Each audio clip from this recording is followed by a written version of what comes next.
नमस्कार, sports can के आज के अंक में आप सभी का स्वागत है। मैं शक्ति प्रताप सिंह और श्रोताओं तमाम खेल खबरों पे हमारे साथ विस्तार से चर्चा के लिए आज स्टूडियो में मौजूद हैं वरिष्ठ खेल पत्रकार विजय लोकपल्ली। विजय जी, स्वागत है आपका। नमस्कार। सबसे पहले नजर डालते हैं आज की स्पोर्ट्स हेडलाइंस पर। मैनचेस्टर में भारत और इंग्लैंड के बीच एंडरसन तेंदुलकर ट्रॉफी के चौथे क्रिकेट टेस्ट मैच के पहले दिन का खेल जारी। युवा कार्यक्रम और खेल मंत्री मनसुख मांडविया ने राष्ट्रीय खेल प्रशासन विधेयक 2025 लोकसभा में पेश किया।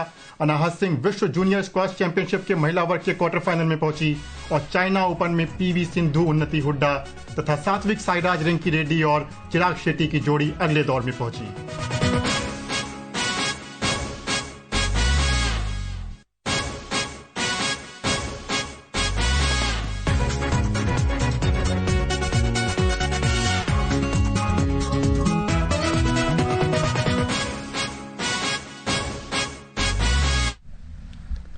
भारत और इंग्लैंड के बीच एंडरसन तेंदुलकर ट्रॉफी के चौथे क्रिकेट टेस्ट मैच आज मैनचेस्टर के ओल्ड टर्फ में शुरू हो गया है। इंग्लैंड ने टॉस जीतकर पहले गेंदबाजी का फैसला किया। भारत ने ताजा समाचार मिलने तक 3 विकेट पर 149 रन बना लिए हैं। सलामी बल्लेबाज केएल राहुल ने 46 और यशस्वी जायसवाल ने 58 रन बनाए। भारत 5 मैचों की श्रृंखला में 1-2 से पीछे है। भारतीय टीम ने आज 3 बदलाव किए हैं। करुण नायर की जगह साई सुदर्शन तथा चोटिल आकाशदीप और नीतीश रेड्डी की जगह अंशुल कंबोज और शार्दुल ठाकुर को टीम में स्थान दिया गया है। तो विजय जी, यहीं से चर्चा को शुरू करते हैं। और 3 बदलाव रहे और अंशुल कंबोज आज डेब्यू बॉय बन के निकल के आए हैं। अभी तक जो मैच चल रहा है, शुरुआत भारत को अच्छी मिली, सदी भी शुरुआत मिली, लेकिन उसके बाद लगातार 3 विकेट। पारी और लक्ष्य किस तरफ जाता हुआ दिख रहा है? अगर आप देखें जो सीरीज में ट्रेंड रहा है, बहुत ही जुझारू क्रिकेट हो रहा है। अगर आप देखें एक दिन के अंत में अगर 250 बनते हैं तो आप कह सकते हैं कि टेस्ट मैच क्रिकेट है। मैं ये नहीं कह रहा हूं कि आप ज्यादा रन नहीं बन सकते थे, लेकिन सेट बैट्समैन जैसे जायसवाल आउट हुए डॉसन को, जो 8 वर्ष बाद टेस्ट मैच खेल रहे हैं। कोई ऐसे विकेट टेकिंग बॉल नहीं थी वो, पर ठीक है। लेकिन जो विकेट इन्होंने गंवाया अपना, गिल ने कोई शॉट नहीं खेला उन्होंने। और अगर आप देखें स्ट्रोक्स माहिर हैं, एक ब्रेक थ्रू वो निकालते हैं जिससे इनिंग्स की एक दिशा बदल जाती है। वही आज उन्होंने किया। गिल को बड़े खास मौके पे उन्होंने आउट किया है। और अभी अगर आप देखें टी के बाद का जो सेशन है बहुत ही इंपॉर्टेंट होगा।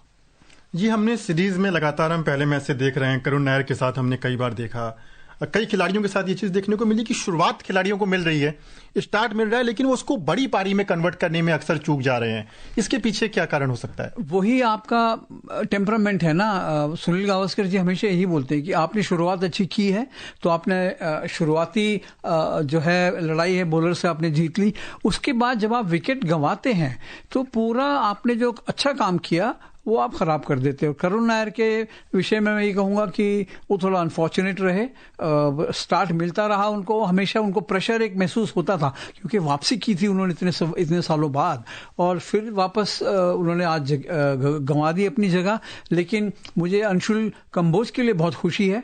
अगर आप देखें डोमेस्टिक क्रिकेट में उन्होंने एक ही इनिंग्स में 10 विकेट निकाली थी और ये आसान काम नहीं होता। अनिल कुंबले ने निकाली है पहले टेस्ट क्रिकेट में, बट कंबोज जो है लकी है, उनको ब्रेक मिल गया कि बाकी चोटिल होने की वजह से बाहर चले गए, इसलिए नहीं गए कि वो खराब खेल रहे थे। पर कंबोज को ये अपॉर्चुनिटी मिली है, उनको जो है अपनी पूरी कोशिश करनी पड़ेगी कि अगले मैच तक भी वो अपनी जगह बना पाएं, क्योंकि अब उन पे दायित्व ये है कि मेन बॉलर हो जाएंगे वो। क्यों, अगर आप देखिए बुमराह के साथ दूसरे एंड पे भी एक बॉलर को बॉल डालना है, वो कंबोज हैं, और मुझे लगता है उनमें एक क्षमता है ये। जी बिल्कुल, आपने अनिल कुंबले का जिक्र किया और ऐसा बताया जाता है कि उन्होंने इसी मैदान से अपने टेस्ट करियर की शुरुआत की थी। बिल्कुल बिल्कुल, जैसे कहते हैं ना एके, अंशुल कंबोज, अनिल कुंबले। बहुत सुखद संयोग कहा जा सकता है और बहुत जिम्मेदारी उन पे इसलिए भी है कि वो आकाशदीप जिन्होंने शानदार गेंदबाजी की है वो उनके स्थान पे आए हैं, तो उनसे टीम को उम्मीदें ज्यादा होंगी। अब बात करते हैं महिला क्रिकेट की, जहां भारतीय महिला क्रिकेट टीम ने इंग्लैंड के खिलाफ उनकी ही सरजमी पर 2-1 से 1 दिवसीय श्रृंखला जीतकर इतिहास रच दिया है। टीम इंडिया ने चेस्टर ले स्ट्रीट में खेले गए तीसरे और निर्णायक मैच को 13 रन से जीतकर ये कीर्तिमान अपने नाम किया। एक रिपोर्ट। महिला विश्व कप के कुछ दिन पहले भारत की वुमेन इन ब्लू क्रिकेट के मैदान पर शानदार लय में नजर आ रही है। भारतीय महिला क्रिकेट टीम ने पहले T20 में 3-2 से इंग्लैंड में मेजबान का किला भेदने के बाद अब एक दिवसीय श्रृंखला भी 2-1 से अपने नाम कर ली है। ऐसा पहली बार है जब भारत की महिला टीम ने इंग्लैंड के एक ही दौरे पर सीमित ओवरों की दोनों सीरीज जीती। कल हुए अंतिम मुकाबले में टॉस जीतकर पहले बल्लेबाजी करने उतरी भारतीय टीम ने कप्तान हरमनप्रीत कौर 102 रन की शतकीय पारी की बदौलत 5 विकेट पर 318 रन बनाए। लक्ष्य के जवाब में इंग्लैंड की टीम ने 50 ओवर से एक गेंद पहले ही 305 रन पर सिमट गई। ब्रंट ने 105 गेंदों में 11 चौकों के साथ 98 रन की पारी खेली। भारत की ओर से क्रांति गौड़ ने शानदार गेंदबाजी करते हुए 6 विकेट अपने नाम किए, जबकि श्री चरनी ने 2 विकेट झटके और 2-1 से ये श्रृंखला भारत की झोली में डाल दी। Vaishnavi, sports can. भारतीय महिला टीम को एक बहुत बड़ी सफलता और खासकर उनके मनोबल के लिए विश्व कप से ठीक कुछ समय पहले कितनी बड़ी ये मेरे को लगता है एक भारतीय टीम के लिए एक प्रोत्साहन होगी यहाँ से। अगर आप देखें ये जो महिला टीम है इस वक्त एक ट्रांजिशन पीरियड बोलते हैं ना कि आप कुछ खिलाड़ी चले गए, नए आ रहे हैं और एक्सपेरिमेंट चल रहा है इनका कि किस स्टेज पे किस खिलाड़ी को मौका देना चाहिए। और ये टीम मैं समझता हूँ कि इतिहास में जो महिला क्रिकेट के भारतीय महिला क्रिकेट के सबसे स्ट्रांग आप इसको कह सकते हैं, क्योंकि हर डिपार्टमेंट में चाहे बैटिंग हो चाहे बॉलिंग हो और खास करके फील्डिंग भी हो। अगर आप देखें एक जो फील्डिंग कोच है मुनीश बाली, उन्होंने बहुत काम किया है और हरमनप्रीत कौर ने उनको क्रेडिट भी दिया सीरीज खत्म होने के बाद कि कल की उन्होंने कितना काम किया है। और हरमनप्रीत के लिए मैं समझता हूँ ये एक पर्सनल मैं कहूँगा अचीवमेंट है, क्योंकि वो पीछे उनका फॉर्म भी बहुत खराब था, लेकिन जाके उन्होंने टीम को इतना अच्छा जो उन्होंने कप्तान लीडरशिप दिखाई है इंग्लैंड में, खास करके उनकी अपनी बैटिंग और युवा खिलाड़ियों के साथ उन्होंने ODI भी जीता और T20 भी जीता। जी बिल्कुल शानदार लय में नजर आ रही हैं। कल भी उन्होंने एक शानदार शतकीय पारी खेली। युवा कार्यक्रम और खेल मंत्री मनसुख मांडविया ने आज लोकसभा में राष्ट्रीय खेल प्रशासन विधेयक 2025 पेश किया। उन्होंने कहा कि ये विधेयक खेलों के विकास और संवर्धन, खिलाड़ियों के लिए कल्याणकारी उपायों तथा सुशासन के बुनियादी सार्वभौमिक सिद्धांतों पर आधारित नैतिक आचरण का प्रावधान करता है। श्री मांडविया ने कहा कि विधेयक का उद्देश्य खेल संबंधी शिकायतों और खेल विवादों का एकीकृत, न्यायसंगत और प्रभावी तरीके से समाधान करना है। उन्होंने राष्ट्रीय डोपिंग रोधी संशोधन विधेयक 2025 भी आज लोकसभा में पेश किया। काफी समय से ये विधेयक चर्चा में था और सरकार इसको लेके काफी सक्रिय नजर आई। लगातार बैठकों का दौर जारी था तमाम खेल संघों के साथ। कई सारे भ्रम हैं जो कानून से पहले हैं और कानून के इतर हैं।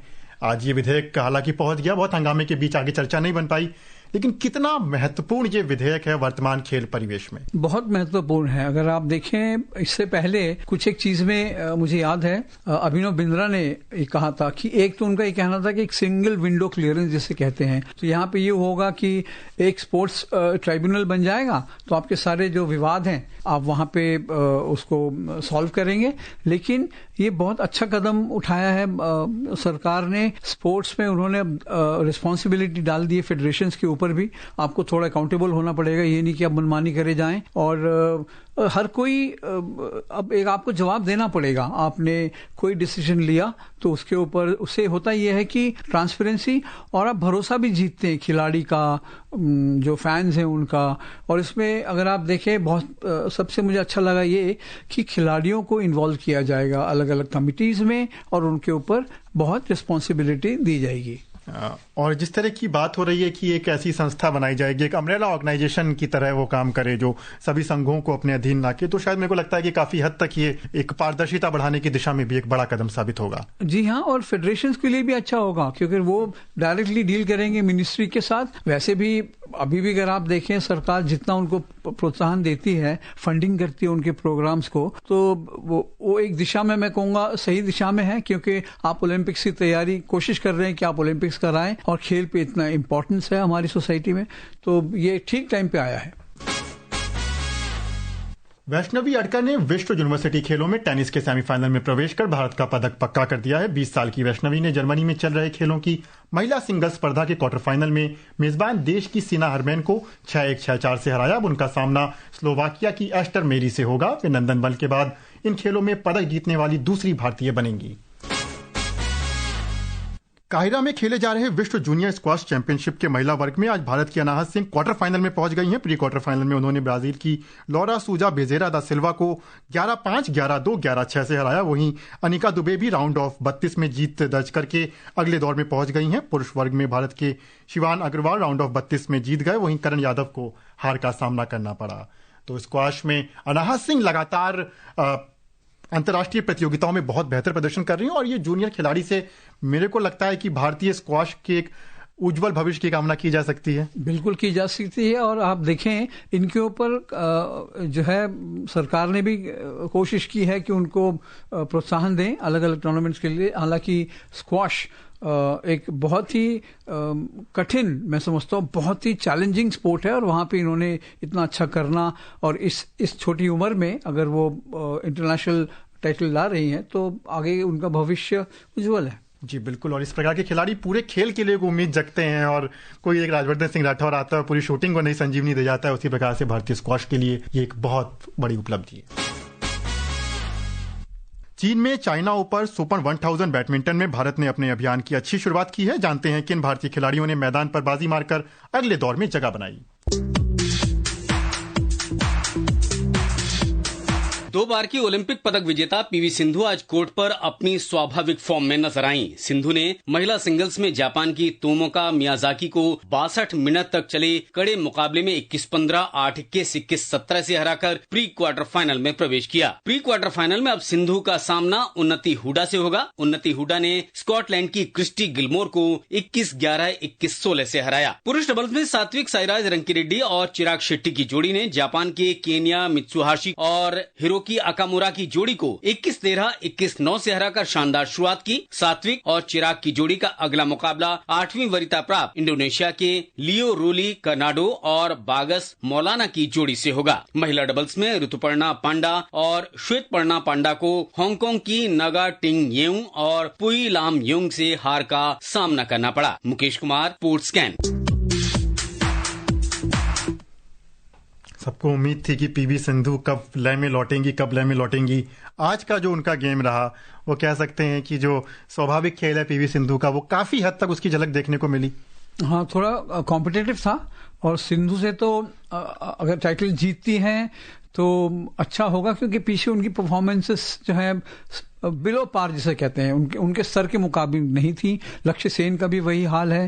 तो पर अब अनफॉर्चुनेटली अब देखिए उन्नति और सिंधु ये एक दूसरे से भिड़ेंगी और जो वो भारतीय कंटिजेंट के लिए जो अच्छा नहीं है ये। जी बिल्कुल, ये थोड़ी सी निराशा यहाँ पे हम कह सकते हैं कि जीत के बाद भी, क्योंकि एक ही खिलाड़ी फिर आगे बढ़ के जा सकता है। और सात्विक और की बात की जाए, फिर चिराग शेट्टी की जोड़ी की बात की जाए, वो लगातार सेमीफाइनल और क्वार्टर फाइनल तक पहुंच रही है। लेकिन इस बार उम्मीद होगी भारत को कि वो फाइनल तक का सफर तय करे और हर बार खिताब की उम्मीद होती है और इस बार भी शायद भारतीय प्रशंसकों को उनसे इस खिताब की उम्मीद होगी। जॉर्जिया के बटूमी में फिडे महिला शतरंज विश्व कप 2025 के सेमीफाइनल में आज भारत की दिव्या देशमुख चीन की ग्रैंड मास्टर तेन जोंगयेई के साथ खेल रही हैं। दूसरे सेमीफाइनल मुकाबले में भारत की कोनेरू हम्पी का मुकाबला चीन की लेई तिंग जिए से जारी है। कल सेमीफाइनल की पहली बाजी में दोनों खिलाड़ियों ने अपने मुकाबले ड्रॉ खेले। यहां पर भी भारत के लिए उम्मीद की एक नई किरण जग रही है कि क्या दोनों भारतीय खिलाड़ी फाइनल में पहुंचते हैं। दिव्या तो मैं कहूंगा कि अगर आप देखें उन्होंने बहुत नाम कमाया है पिछले एक साल में और बड़ी स्तर पे वो अपना जो है उन्होंने अपना एक धाक जमाई है। वहीं फुटबॉल में डूरंड कप के 134वें संस्करण के ग्रुप ए के मुकाबले में आज ईस्ट बंगाल फुटबॉल क्लब ने साउथ यूनाइटेड FC को 5-0 से हरा दिया। जाते जाते एक बार स्कोर का ताजा हाल जान लेते हैं। भारत ने 3 विकेट पर 155 रन बना लिए हैं। साई सुदर्शन 30 और ऋषभ पंत 5 रन बनाकर के क्रीज पर टिके हुए हैं। और श्रोताओं, अब समय हो गया है आप सभी से विदा लेने का। कल इसी समय आपसे फिर मुलाकात होगी। विजय जी, आपका बहुत बहुत धन्यवाद। धन्यवाद शक्ति। और इसी के साथ मुझे और स्पोर्ट्स कैन की टीम को अनुमति दीजिए। नमस्कार।